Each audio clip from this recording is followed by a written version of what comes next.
Hello and welcome back to Euro Football Daily, where today we are covering 10 times football restored your faith in humanity. This should be nice. 10. ADO Den Haag show their soft side. Fans of Dutch side ADO Den Haag have historically not been known for their good deeds. ADO's ultras burned down their own club's stadium in 1982, and more recently the side was forced to ban 22 of their supporters in 2016 after racial abuse was aimed at then Ajax midfielder Richard Bazoer. But later that year, the non-racist fans showed their softer side during an away trip to Feyenoord. The match was to be used to raise money for the Sophia Children's Hospital in Rotterdam, the oldest children's hospital in the Netherlands. And some of the young patients and staff were able to walk onto the pitch with the players before taking up places in the stands as guests of honour. Seated directly below the away section, it wasn't long before the kids were bombarded with objects from the ADO fans. But they turned out to be cuddly toys, which ultra groups had encouraged the visitors to bring, along as their own show of support. The Feyenoord faithful applauded the gesture, and the toys were gathered up and taken back to the hospital after the 3-1 home win. 9. Miroslav Klose versus Napoli. Miroslav Klose had a fairly average club career, but was a behemoth on the international stage. Not only did he win a World Cup, but his 71 goals for Die Mannschaft left him as the all-time German top scorer, and his 16 goals in World Cups the top scorer in the competition's history. Despite this success with Germany, Klose only scored over 20 goals in a single league campaign on one occasion, and only won 2 league titles in his 18-year career. But his commitment to fitness kept him playing at a high level well into his twilight years, and in 2012 the then 34-year-old was turning out for Lazio in Serie A. During a game against Napoli, the German was tussling with defenders at a corner, and as the cross came in, he fell with a flailing arm, turning the ball into the Partenape net. Klose's teammates went wild, and the entire Napoli team surrounded the ref, but Klose refused to let the strike stand, going over to the official and explaining what had happened. It was ruled out for handball, and the Neapolitan players expressed their gratitude to their opponent for his fair play. Not that it stopped them going on to batter Lazio 3-0. 8. Everton, the People's Club.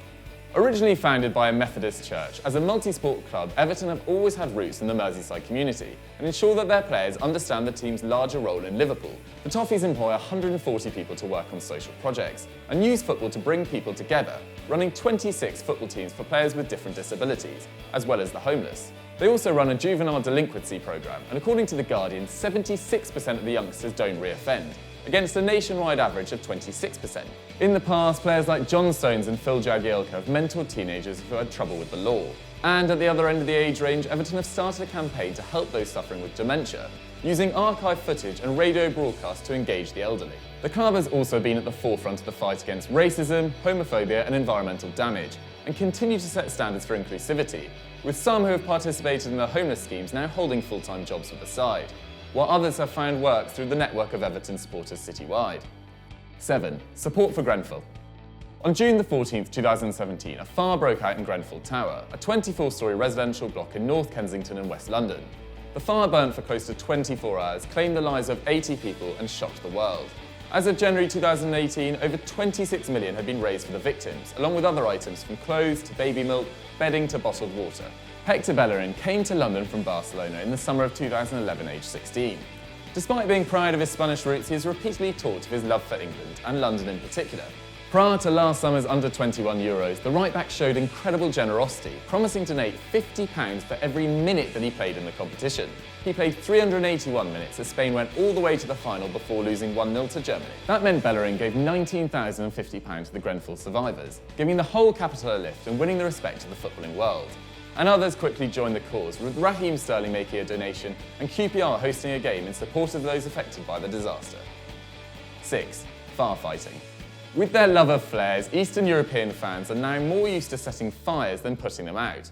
And Hajduk-Split's ultras Torcida are more fierce than the most, enjoying a long-standing beef with the Bad Blue Boys, the main supporter group of arch-enemies Dinamo Zagreb, in what is known in Croatia as the Eternal Derby. But in summer 2017, hot weather and strong winds saw the country ravaged by forest fires, as much as 50 metres high, causing the mass evacuation of tourists and residents from the countryside. 80 people were injured fighting the blaze that had advanced towards Split, and the army had to provide men to help with the crisis, but Torcida did not simply stand by. Instead, they announced a truce with the Bad Blue Boys and rallied 200 ultras to help the fire service stop the fire getting into the city, while other supporters travelled from around the country to lend a hand.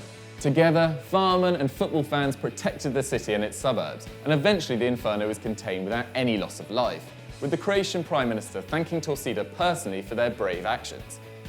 5. Celtic's solidarity with Palestine. When you watch Scottish football every week, you have to learn to make the best of a bad situation. And Celtic fans did just that in 2016. The club was hit with a £130,000 fine by UEFA after some fans waved Palestinian flags during a Champions League qualifier against Israeli side Hapoel Beersheva, breaching rules on using gestures, words, objects or any other means to transmit any message that is not fit for a sports event. It wasn't the first time either, with the Hoops paying a £150,000 fine 2 years earlier after Palestinian flags were spotted during a game against KR Reykjavik. Not content to accept the fine, Celtic's Green Brigade fan group launched a campaign to raise another £130,000, this time to go to medical care for displaced Palestinians and run cultural projects for children in the West Bank. Within 48 hours, donations had reached over £80,000, and they ended up exceeding their target, with some of the money used to create a refugee team called Aid a Celtic in the Bethlehem camp and pay for their football equipment. This act of solidarity and kindness was a remarkable example of football's power to do good. And in 2017, the boys were rewarded by seeing their fans named the best in the world by FIFA. 4. Stadium sharing. These days, every rivalry is described as fierce or bitter, but that wasn't always the case. During the Second World War, the English Football League was officially suspended as men went off to fight, but occasionally games would be played with teams made up of soldiers stationed nearby. That meant the clubs were not as distinct from one another as usual, and Manchester United and Man City got closer still in the early 40s, when Old Trafford was damaged by bombing. City offered to let the Red Devils share their stadium at Main Road, in exchange for £5,000 a season and a share of the ticket sales. United ended up setting an attendance record in 1948 when 83,000 people crammed into the 35,000-seater ground to watch them play Arsenal, and as late as 1957 they were still using the arena for European Cup matches. Arsenal, meanwhile, had a similar arrangement themselves. Between 1918 and 1939, their rivalry with Tottenham had turned sour, with one game in 1922 seeing both sides formally reprimanded by the FA. But once the country went to war again, Arsenal's Highbury Stadium was taken over by the government as an air raid precaution centre, and the Gunners shared White Hart Lane with the Spurs for the duration of the conflict, meaning that a generation of North Londoners grew up supporting both teams, as football represented a welcome break from the devastation to the capital. 3. Craig Bellamy Foundation. A man once described by Bobby Robson as being able to start a fight in an empty room, Craig Bellamy is not the likeliest philanthropist. But since the Welshman travelled to Sierra Leone in 2008, Bellamy has devoted his time and money to improving the fortunes of a country which was engaged in a civil war as recently as 2002. When the forward first headed out to West Africa, his club Liverpool said they wouldn't insure him, and Bellamy's original intention was simply to set up an academy. However, he was quickly advised that there was no competition for kids to play in, and therefore no way to assess their ability. So Bellamy decided to make one instead. Within a year, he had funded 68 teams in 14 leagues and had spent £1.4 million of his own cash on the enterprise.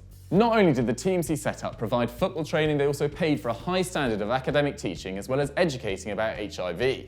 Children can earn points for their team by achieving high grades and not missing school, and since it began, the Craig Bellamy Foundation has run youth leagues for over 1,600 boys and girls in partnership with UNICEF, in the process creating nearly 200 coaching jobs across the country.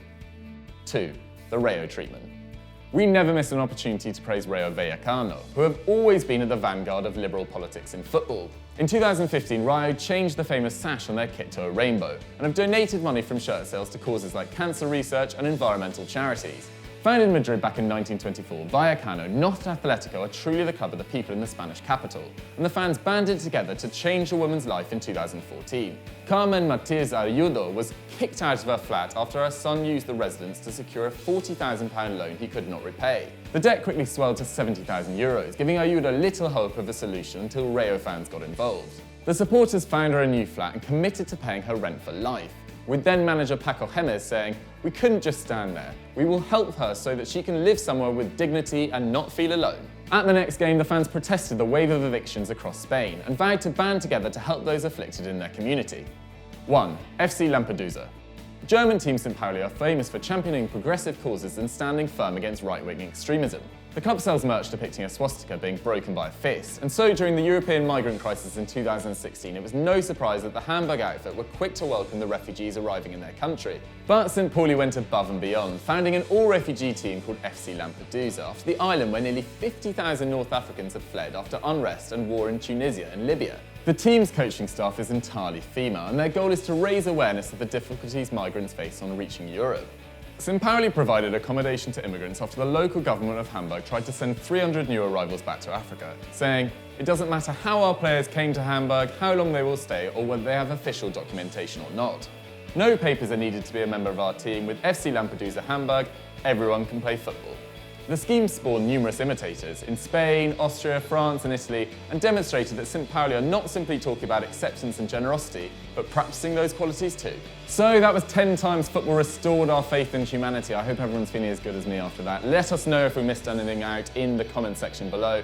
And while you're here, why don't you check out all AFD's content? We've got great Continental Club, Stat Wars, Football Mundial and much, much more. And as ever, people, don't forget to like and subscribe.